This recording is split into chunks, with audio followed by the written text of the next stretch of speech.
ప్రముఖ వైసీపీ కళాకారిణి శ్రీరెడ్డి ఎంత బజారు మనిషో మీ అందరికీ నేను చెప్పాల్సినటువంటి అవసరం లేదు. అయితే అటువంటి శ్రీరెడ్డి కూడా జగన్మోహన్ రెడ్డిపై నిప్పులో జరిగింది. జగన్మోహన్ రెడ్డి నా జీవితాన్ని బుగ్గుపాలు చేసేటట్టు ఫైర్ అయిపోయింది.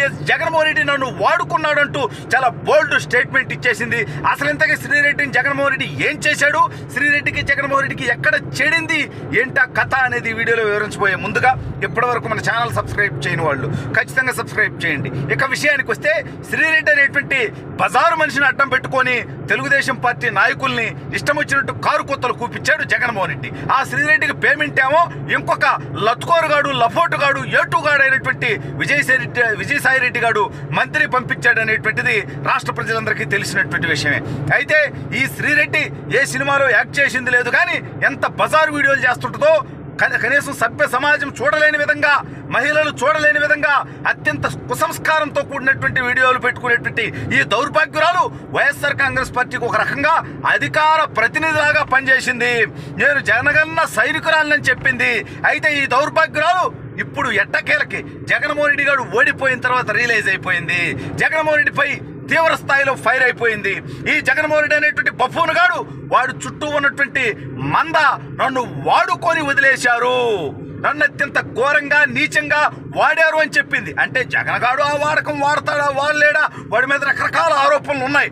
వాడికి ఏదో అజోస్పెర్మియా అనేటువంటి వ్యాధి కూడా జగన్మోహన్ రెడ్డికి ఉన్నది అనేటువంటిది ఇవాళ రాష్ట్ర వ్యాప్తంగా చర్చ జరుగుతోంది. సరే, ఆ వ్యాధి గురించి మనకు పూర్తి వివరాలు ఏమీ తెలియదు. మీకు ఎవరన్నా కావాలంటే గూగుల్లో సెర్చ్ చేసుకోండి. జగన్మోహన్ రెడ్డికి అజోస్పెర్మియా అనేటువంటి వ్యాధి ఉన్నదంట. సరే, అదే పెద్ద ఇంపార్టెంట్ సబ్జెక్ట్ కాదు మనకి. అయితే ఇప్పుడు ఈ శ్రీరెడ్డి బాధ ఏంటంటే, తెలుగుదేశం వాళ్ళు, జనసేన వాళ్ళు, కూటమి కార్యకర్తలు నన్ను తగులుకున్నారంటే ఈ బజారు దాన్ని నేను తగులుకోరు, అది వేరే విషయం. సారీ, కొంచెం కఠినంగా ఉన్నాయి పదాలు, అయినప్పటికీ అలాంటి దిగజారుడి మనిషికి ఆ స్థాయిలో ఉండాల్సిందే. తగులుకోవడం అంటే సోషల్ మీడియాలో ఇప్పుడు మరుగు ఇప్పుడు వాగు అంటే ఓడిపోయి వైఎస్ఆర్ కాంగ్రెస్ పార్టీ ఘోరంగా ఓడిపోయిన తర్వాత కూడా ఫస్ట్ నెల పేమెంట్ వచ్చింది కాబట్టి శ్రీరెడ్డి యథావిధిగా మురిగేసింది. కానీ రెండో నెల పేమెంట్ రాలేదు కాబట్టి గతంలోనే చెప్పింది శ్రీరెడ్డి, నాకు డబ్బులు ఇస్తున్నారు కాబట్టి వైఎస్ఆర్ కాంగ్రెస్ పార్టీ వాళ్ళు నేను వాళ్ళ కోసం మురుగుతున్నా, కానీ జగన్మోహన్ రెడ్డి అంటే నాకు చాలా ప్రేమ, బైరెడ్డి సిద్ధార్థ రెడ్డి అంటే నాకు చాలా లవ్ ఎఫెక్షను అని. సరే, సిద్ధార్థ రెడ్డి పెళ్లి చేసుకుంటాడనేటువంటి చర్చ కూడా జరిగింది శ్రీరెడ్డిని. ఎందుకంటే సిద్ధార్థ రెడ్డి పాపులర్ పర్సన్, అదేవిధంగా శ్రీరెడ్డి కూడా పాపులర్ పర్సన్. వాళ్ళిద్దరి జంట బాగుంటుంది అనేది వైఎస్ఆర్ కాంగ్రెస్ పార్టీ కార్యకర్తలందరూ కూడా తీర్మానం చేసినటువంటి నేపథ్యంలో వాళ్ళిద్దరూ ఒక దశలో పెళ్లి చేసుకోవాలనుకున్నారు. సరే, అది ఎందుకు ఆగింది, జరుగుద్దా లేదా అవన్నీ మనకి ఇంపార్టెంట్ కాదు. ఇప్పుడు శ్రీరెడ్డి బాధ ఏంటంటే, నేను ఆత్మహత్య చేసుకోవాలనుకుంటున్నాను, నేను బతకాలనుకోవట్లేదు, నా వల్ల కావట్లేదు, నాకు వైఎస్ఆర్ కాంగ్రెస్ పార్టీ నుంచి మద్దతు లభించట్లేదు, నాకెవరూ సపోర్ట్గా నిలవట్లేదు, నాకు అండగా నిలవట్లేదు అన్నారు. శ్రీరెడ్డి సొంత చెల్లిని పార్టీలో నుంచి బయటకు పంపించేశాడు జలగన్న, సొంత బాబాయిని ఏసేసిన వాళ్ళని పక్కన పెట్టుకొని తిరుగుతున్నాడు జలగన్న, సొంత తల్లికి పార్టీలో ఉన్నటువంటి పదవి పీకేశాడు జలగన్న. వాడి వాడకం కేవలం వాడికి అవసరం ఉన్నప్పుడే అనేది మీలాంటి వాళ్ళు తెలుసుకోవాల్సినటువంటి అవసరం ఉంది. ఎట్టకేలకి ఆ విషయం తెలుసుకున్నటువంటి శ్రీరెడ్డి నన్ను ఎన్నాళ్ళు జగన్మోహన్ రెడ్డి చాలా ఘోరంగా భారీగా వాడుకున్నాడు, ఇప్పుడేమో వదిలేశాడు అంటుంది. అది నీ ఒక్కదానికే పరిమితమైంది అనుకుంటున్నావా? రాష్ట్ర వ్యాప్తంగా ఉన్నటువంటి కొన్ని లక్షల మంది విషయంలో జగన్మోహన్ రెడ్డి ఇదే తప్పుడు పని చేశాడు.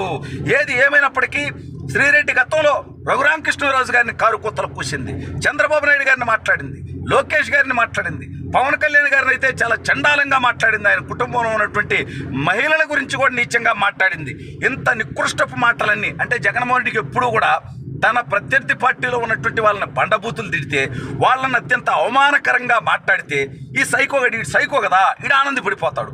అందులో భాగంగా శ్రీరెడ్డి లాంటి బజారు మనుషులను వాడుకొని, వాడకం అంటే నేనేది పార్టీ ఇంకా వేరే రకం, అది వాళ్ళ ఇంటర్నల్ విషయాలు మనకు అనవసరం, అవి మనం మాట్లాడుకోం. కానీ ఎటువంటి వ్యక్తిని జగన్మోహన్ రెడ్డి వైఎస్ఆర్ కాంగ్రెస్ పార్టీలో రాజకీయంగా ఎంకరేజ్ చేశాడనేది రాష్ట్ర ప్రజలు కూడా ఒక్కసారి ఆలోచించాల్సినటువంటి అవసరం ఉంది. ఎందుకంటే రోజా ఇలాంటి వ్యక్తుల్ని అంబటి రాంబాబుని, కొడాలి నానిని, వల్లభనేని వంశీని, ద్వారంపూడి చంద్రశేఖర్ రెడ్డిని, వాడు గుడివాడ అమర్నాథ్ గారిని, పేరు నాని గారిని, ఈ రకంగా ఒక్కడన్నా వైఎస్ఆర్ కాంగ్రెస్ పార్టీ నుంచి మంత్రులుగా ఉండో ఎమ్మెల్యేలుగా ఉండో ప్రజలకు ఉపయోగపడి ప్రజలకు మంచి చేసి పేరొందిన వాళ్ళు కాదు. కేవలం బూతు బాగోతాలు మాట్లాడుతూ, నికృష్టంగా మాట్లాడుతూ, ప్రతిపక్ష నేతల్ని బండబూతులు తిడుతూ ఆ రకంగా పేరు ప్రఖ్యాతులు సంపాదించుకున్న వాళ్ళుగా, చరిత్రహీనులుగా మిగిలిపోయి ఇప్పుడు చెప్పిన లిస్ట్ అంతా ఒక్కొక్కడు ఘోరాతి ఘోరమైన ఓటమి, 50,000 40,000 ఓట్ల మెజార్టీతో ఒక్కొక్కడు ఓడిపోయాడంటే వీళ్ళని ప్రజలు చేతరించుకున్నారు, అసహించుకున్నారు. అయినా సిగ్గు లేనటువంటి జగన్మోహన్ రెడ్డి, బుద్ధి లేనటువంటి విజయసాయిరెడ్డి ఇంకా అదే రోతరాతలు రాస్తూ, రోత మాటలు మాట్లాడుతూ, ఇంకా అదే నికృష్ట బతుకుతున్నటువంటి ఈ దౌర్భాగ్యులకి మొన్న వచ్చినటువంటి 11 సీట్లు కూడా చాలా ఎక్కువ. వచ్చే ఎన్నికల నాటికి జగన్మోహన్ రెడ్డి పరిస్థితి చాలా ఘోరంగా ఉండబోతా ఉంది. శ్రీరెడ్డి లాంటి వ్యక్తులు కూడా జగన్మోహన్ రెడ్డిని వదిలేసి వాళ్ళు రాజకీయాలు వదిలేస్తామనేటువంటి పరిస్థితికి వచ్చారంటే, శ్రీరెడ్డి వాళ్ళ ఆత్మహత్య చేసుకుంటాననేటువంటి పరిస్థితి వచ్చిందంటే వైఎస్ఆర్ కాంగ్రెస్ పార్టీ వాళ్ళు చేసినటువంటి ఘోరాలు, నీచాలు అటువంటి అనేది ఇవాళ అందరూ కూడా ఆలోచించాల్సినటువంటి అవసరం ఉంది. శ్రీరెడ్డి, నువ్వు ఎటువంటి మనిషి అయినా కానీ ఆత్మహత్య మాత్రం చేసుకోవద్దు. జగన్మోహన్ రెడ్డి నీకు చేసిన మోసాన్ని ప్రజలందరికీ వివరించి నీ పోరాటాన్ని కొనసాగించు.